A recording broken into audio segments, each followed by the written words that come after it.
सूचना केवल हमारे विचार हैं, वित्तीय सलाह नहीं। निर्णय लेने से पहले खुद शोध करें। किसी भी लाभ या हानि के लिए हम उत्तरदायी नहीं हैं।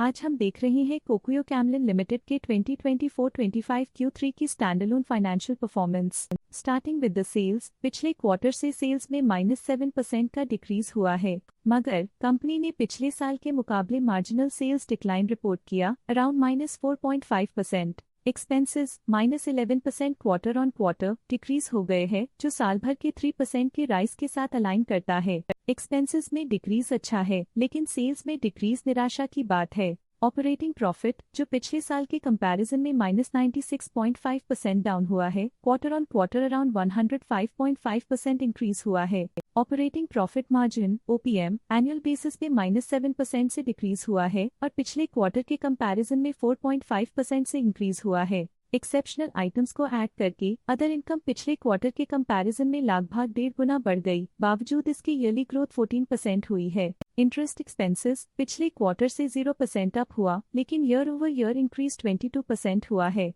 डिप्रिशिएशन कॉस्ट्स में क्वार्टरली -1% का डिक्लाइन देखने को मिला और ईयरली बेसिस पे 14.5% का इंक्रीज देखा गया। Profit before tax annually -178% decrease हुआ, लेकिन प्रोसीडिंग क्वार्टर से 60% बढ़ा है। इस साल कंपनी ने 23.5% टैक्स पे किया और क्वार्टरली कंपनी ने -26.5% टैक्स पे किया है। नेट प्रॉफिट ने ईयर ऑन ईयर -175% का डिक्लाइन दिखाया, लेकिन लास्ट क्वार्टर से 61% का इंक्रीज हुआ है। इस क्वार्टर में कंपनी का परफॉर्मेंस काफी अच्छा रहा। वहीं अगर एनुअल एनालिसिस की बात करें तो साल के दौरान कंपनी का परफॉर्मेंस अच्छा नहीं रहा। नेगेटिव नेट प्रॉफिट का मतलब है कि कंपनी प्रॉफिट के कंपैरिजन में नुकसान उठा रही है। अर्निंग्स पर शेयर (EPS) में ईयरली -173% का डिक्रीज देखा गया, लेकिन क्वार्टरली में 61% की बढ़ोतरी भी नजर आई। इस क्वार्टर में कंपनी का EPS काफी अच्छा रहा।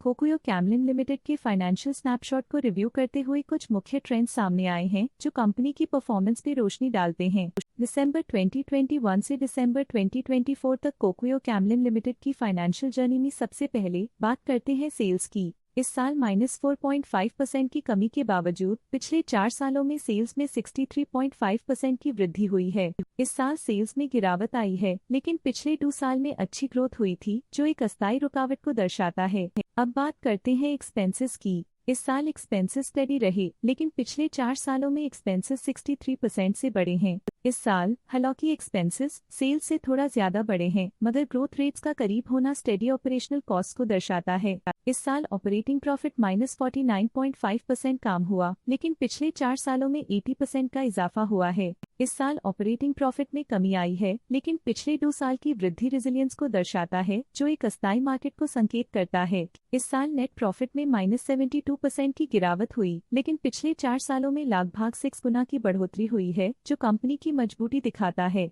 इस साल नेट प्रॉफिट में आई कमी के बावजूद पिछले सालों में हुई पॉजिटिव वृद्धि एक अस्थायी मार्केट एडजस्टमेंट को दर्शाता है। इस साल EPS में -72% की कमी के बावजूद लंबी अवधि में देखा जाए तो लगभग 6 गुना की मजबूत वृद्धि हुई है। इस साल EPS में कमी आने के बावजूद पिछले सालों की ग्रोथ कंपनी की मजबूत ओवरऑल परफॉर्मेंस को अंडरलाइन करती है। चलिए अब बात करते हैं शेयर होल्डिंग पैटर्न की। कोकुयो कैमलिन की शेयर होल्डिंग रिपोर्ट्स कुछ इस प्रकार की हैं, जो दिसंबर 2024 के 31 तक चलता है। ये रिपोर्ट कंपनी के शेयर्स की डिटेल्ड जानकारी देता है, जिसमें promoters, promoter groups, foreign investors, public investors और सरकारी एंटिटीज शामिल हैं। पब्लिक द्वारा हेल्ड शेयर्स का परसेंटेज 24.36% से इंक्रीज होकर 2024 के दिसंबर में 24.73% तक का इंक्रीज से देखा गया। ये चेंजेस स्टेट है कि पब्लिक की इन्वेस्टमेंट कंपनी में क्वार्टर टू क्वार्टर इंक्रीज हुई है। जब कंपनी के शेयर्स का अधिकतम हिस्सा प्रमोटर्स, FII, DII या गवर्नमेंट के पास होता है, तब ये माना जाता है कि कंपनी मजबूत हाथों में है,